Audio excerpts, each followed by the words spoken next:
Class. आज की class में हम टोटल 4 टॉपिक पे बात करने वाले हैं। हम आज टोटल 4 टॉपिक को पढ़ेंगे। हमारा फर्स्ट टॉपिक है lithosphere, second hydrosphere, third atmosphere और फोर्थ बायोस्फीयर। पहले हम लिथोस्फीयर के बारे में जानेंगे कि ये क्या है। लिथोस्फीयर को हिंदी में भूमंडल कहते हैं। ये अर्थ का टॉप मोस्ट लेयर है। अर्थ का सबसे बाहरी परत होने के कारण इसे क्रस्ट भी कहते हैं।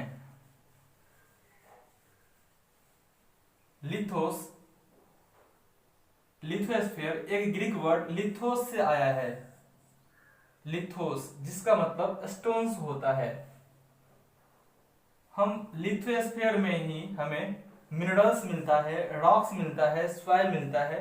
जितने भी मिनरल्स मींस खनिज पदार्थ हम देख पाते हैं या हमें प्राप्त है वो सब हम लिथोस्फीयर में ही से लेते हैं। जितने भी चट्टाने हैं और जो मिट्टियां हैं, मिट्टी का इस सॉइल का सबसे महत्वपूर्ण काम यह है कि वो हमें एग्रीकल्चर के लिए माहौल देता है। हम खेती इस पे कर सकते हैं। यदि सॉइल नहीं होता तो हम खेती नहीं कर पाते, और खेती नहीं कर पाते तो हम अनाज को नहीं उगा पाते, और तब हमारे लिए खाने के लिए बहुत कुछ नहीं बचता। पूरे लिथोस्फीयर का 71% पार्ट वाटर है और बाकी रेस्ट पार्ट 29% ही लैंड है। और इस लैंड पर भी फॉरेस्ट है, माउंटेन्स है, रिवर्स है और भी कई चीजें हैं जहां पे लोग रहना पसंद नहीं करते हैं। इसके अलावा पोलर रीजन में, यहाँ देखिए ये अर्थ का पोलर रीजन है। इस पोलर रीजन में पूरा बर्फ ही बर्फ भरा हुआ है। मींस इस एरिया में लोग रहना पसंद नहीं करते हैं। लोग बहुत कम ही रहते हैं। ये स्कैटर्ड पॉपुलेटेड एरिया है, बहुत कम ही लोग रहते हैं। यहाँ पे जो एनिमल्स या जो भी ऑर्गेनिक है वो भी बड़े पैमाने पे नहीं होते हैं। ये हमारा लिथोस्फीयर था। हम अब बात कर रहे हैं हाइड्रोस्फीयर के बारे में। हाइड्रोस्फीयर को हिंदी में जलमंडल कहते हैं। हाइड्रोस्फीयर एक वर्ड हाइड्रो से बना है जिसका मतलब वाटर होता है। हाइड्रोस्फीयर अभी भी हम बात किए थे कि पूरे अर्थ क्रस्ट का 71% वाटर है। और हाइड्रोस्फीयर की जो बड़े बड़े बॉडीज हैं, बॉडी पार्ट हैं, जैसे ओशियन, सी, लेक्स, रिवर, ये सब मिल करके हाइड्रोस्फीयर को फॉर्म करता है। रिवर, लेक्स, सी और ओशियंस में कई तरह के एक्वेटिक एनिमल्स रहते हैं। एक्वेटिक एनिमल्स मीन्स जो जलीय जीव हैं।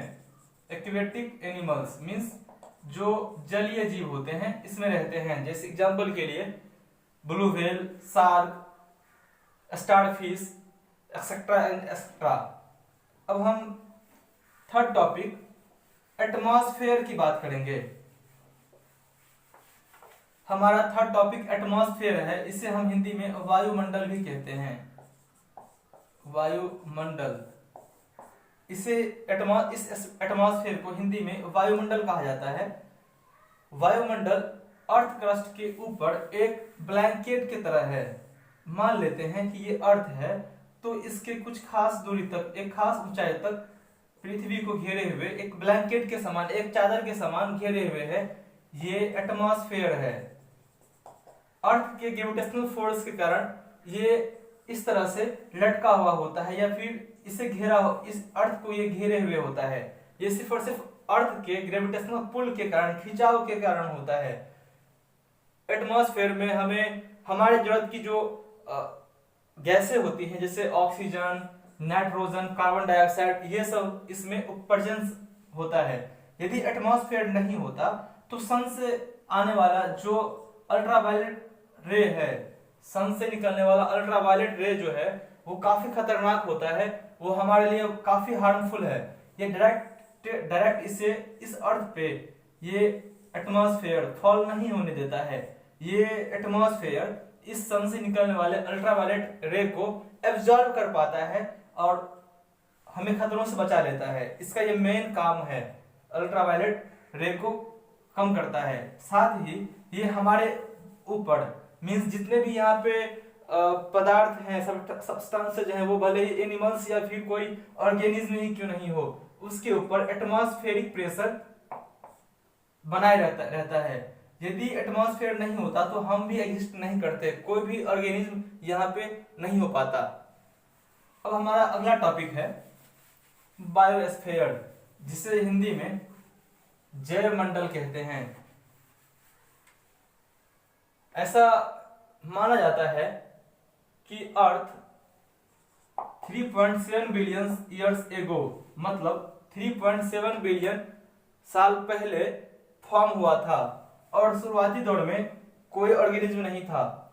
फिर धीरे धीरे माइक्रो ऑर्गेनिज्म आया और वो डेवलप करते करते यहाँ कई चरणों में इंसान तक बना, मीन्स हम ह्यूमन आए। इसके अलावा कई ऐसे ऑर्गेनिज्म आए जो आज मौजूद है। उनमें से कुछ ऐसे एनिमल्स हैं जो पहले मौजूद था लेकिन अब समय के साथ नहीं है। वो अपने आप को उस बदलते हुए उस बदल रहे माहौल में खुद को ढाल नहीं पाया। ये बायोस्फीयर, बायो और स्फीयर दो वर्ड से मिलकर बना है। स्फीयर मीन्स होता है मंडल, जहां लोग रहते हैं। यहाँ स्फीयर का मतलब मंडल से है, जहां लोग रहते हैं, जहां कुछ स्थित हो। और बायो का मतलब लिविंग है, जहां लिविंग ऑर्गेनिज्म हो उसे हम बायोस्फीयर कहते हैं। इसमें plants, animals, fungi, protist, bacteria और भी कई माइक्रो ऑर्गेनिज्म आते हैं। एनिमल्स, बर्ड्स वगैरह वगैरह जितने भी पार्टिकल्स या जितने भी लिविंग थिंग्स हम देख पाते हैं अपने आसपास, वो एक इंसेक्ट भी हो सकता है, एज अ मॉस्किटो एक इंसेक्ट हो सकता है, या एक एलिफेंट हो सकता है। हम जो भी देख रहे हैं वो सब बायोस्फीयर में आता है। All living things are in biosphere exist. इस बायोस्फीयर में स्पीसीज डाइवर्सिटी देखने के लिए मिलता है। डाइवर्सिटी मीन्स जो भिन्नताएं हैं। अब एक जगह पे आप देखें, आप जहां रह रहे हैं वहां पे आप हैं, अगल बगल कुछ एनिमल्स हैं। एग्जाम्पल, ऑक्स है, काव है, बुफेलो है, छोटे छोटे इंसेक्ट्स जैसे बी है, मक्खी, या मॉस्क्यूटो है, आप स्नेक को देख सकते हैं। इतना बड़ा डाइवर्सिटी यहाँ देखने के लिए मिलता है, स्पीसीज डाइवर्सिटी। नेक्स्ट इकोसिस्टम है। इकोसिस्टम डाइवर्सिटी और जेनेटिक डाइवर्सिटी इस बायोस्फीयर में देखने के लिए मिलता है। हम नेक्स्ट क्लास में इकोसिस्टम के बारे में पढ़ने वाले हैं।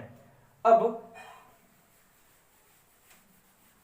अर्थ पे बायोस्फीयर है और बायोस्फीयर कुछ खास फैक्टर्स पे डिपेंड करता है। ये हमारा अर्थ है और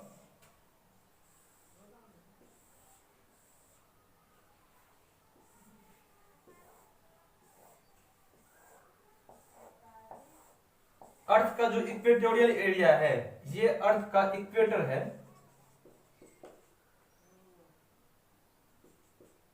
इस इक्वेटर वाले पार्ट में पॉपुलेशन और बायोडायवर्सिटी काफी ज्यादा है।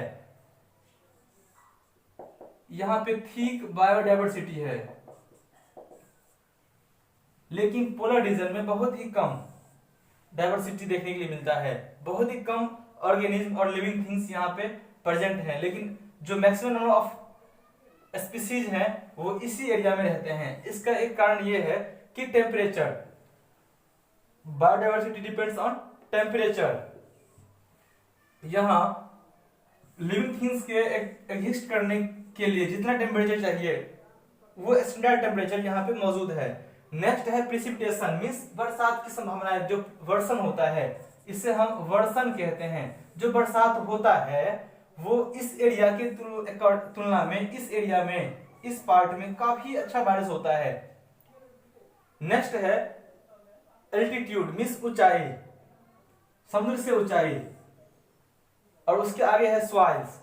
अब हम जहां रह रहे हैं वहां पे यदि मिट्टी ना हो, सॉइल ना हो, तो क्या आप खेती बाड़ी कर पाएंगे, एग्रीकल्चर एक्टिविटी को कर पाएंगे? नहीं कर पाएंगे। इस एरिया में मिट्टी है ही नहीं और लोग एग्जिस्ट ही नहीं करते हैं, रह ही नहीं पाते हैं। ये 4 फैक्टर्स था जिस पर बायोडायवर्सिटी डिपेंड करता है। अब हम ये जानने वाले हैं कि पिछले कुछ सालों में बायोडायवर्सिटी कितना रिड्यूस किया है। रिड्यूस करना मीन्स घटा है, और घटा है तो क्यों घटा है इसको हम जानेंगे। अब में से अधिकांश बच्चे डायनासोर के बारे में जानते होंगे। ये डायनासोर बहुत बहुत पहले हुआ था और वो अब मौजूद नहीं है, उसकी कुछ कंकाल या कुछ उसके हिस्से ही बचे हुए हैं जो हड्डियों के रूप में हैं। डायनासोर आखिर क्यों नहीं रह पाया? इसी तरह से डायनासोर की तरह ही हमारे पृथ्वी पर पिछले कुछ 50-60 सालों में कई ऐसे एनिमल्स और कई ऐसे ऑर्गेनिज्म हैं जो पहले 50 से 60 साल पहले था लेकिन अब नहीं है। ऐसा क्यों? उसमें से एक कारण हैबिटेट लॉस भी है। ह्यूमन बींग्स का पॉपुलेशन इतना अधिक हो गया है कि अदर एनिमल्स के लिए जो हैबिटेट था वो अब नहीं है। लोग अधिक से अधिक जंगलों को काट रहे हैं, पहाड़ों पे जा रहे हैं और वहां पे रहने वाले जो जीव थे उनको हटना पड़ता है, उनको वहां से भागना पड़ता है और अंततः वह उनकी संख्या घट रही है। नेक्स्ट है क्लाइमेट चेंज। क्लाइमेट को हिंदी में हम जलवायु कहते हैं। जलवायु जैसे बरसात होती है, गर्मी होती है, ठंडी होती है, ये सब मौसम है और एक खास समय के लिए बरसात आ रहा है, एक खास समय अंतराल में ठंडी पड़ रही है और एक खास समय अंतराल में गर्मी आ रही है। ये जलवायु को दिखाता है, मींस क्लाइमेट को दिखाता है।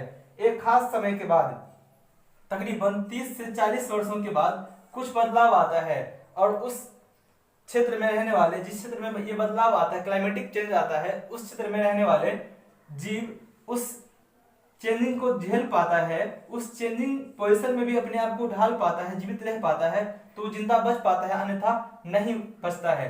जैसे एक हाथी का, एलिफेंट का एक प्रजाति था मैमथ,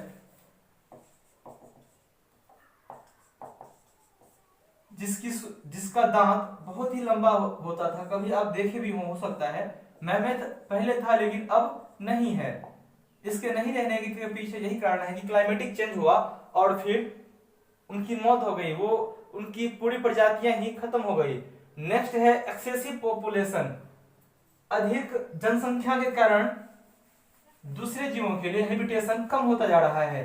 इंसानों की संख्या इतनी बढ़ गई है कि हमारी पहुंच समुद्रों में हो रही है, हमारी पहुंच जंगलों तक जा रही है और हम लोग पर्वतों पे भी जा रहे हैं। आज लगभग 90% जो एक्वेटिक एनिमल्स है, पिछले 50 से 60 सालों में इसमें काफी कमी आई है इसकी संख्या में। कई समुद्री मछलियां आज नहीं है। जो 50 से 60 साल पहले उपस्थित था, प्रेजेंट था, उसका अस्तित्व था, वो अब नहीं है। इसका नेक्स्ट एंड लास्ट कारण है ओवर एक्सप्लॉयटेशन, मींस अधिक से अधिक दोहन। एक्सप्लॉयटेशन एक वर्ड आया है, एक्सप्लॉयटेशन, इसका हम हिंदी में इसको दोहन कहते हैं। दोहन मींस खपत करना, खर्च करना। मान लेते हैं कि आपके घर में 50 किलो 50 केजी राइस है और आप इसको बेतरतीब तरीके से खपत कर रहे हैं, कुछ खा रहे हैं, कुछ फेंक रहे हैं, तो ये जल्दी से जल्दी खत्म हो जाएगा। मींस आप अधिक से अधिक दोहन कर रहे हैं, एक्सप्लॉयटेशन कर रहे हैं। यदि किसी एक तालाब में कुछ संख्या में मछली हो, फिश हो, और उसकी अधिक से अधिक उस मछली को मारा जाए, उसमें से निकाला जाए, तो क्या उस तालाब में मछली रहेगा? संभवतः नहीं रहेगा। तो ऐसा ही स्थिति है कि ओवर एक्सप्लॉयटेशन के कारण भी ये डाइवर्सिटी रिड्यूस किया है, बायोडाइवर्सिटी में काफी कमी आई है। आज हम इस 4 टॉपिक को पढ़े हैं। यहां तक में किसी को दिक्कत हो तो प्लीज डॉट को शेयर करेंगे और कल इसके नेक्स्ट टॉपिक को पढ़ेंगे और कल ज्योग्राफी का आपका फर्स्ट चैप्टर खत्म हो जाएगा। आज के लिए इतना ही। Thank you.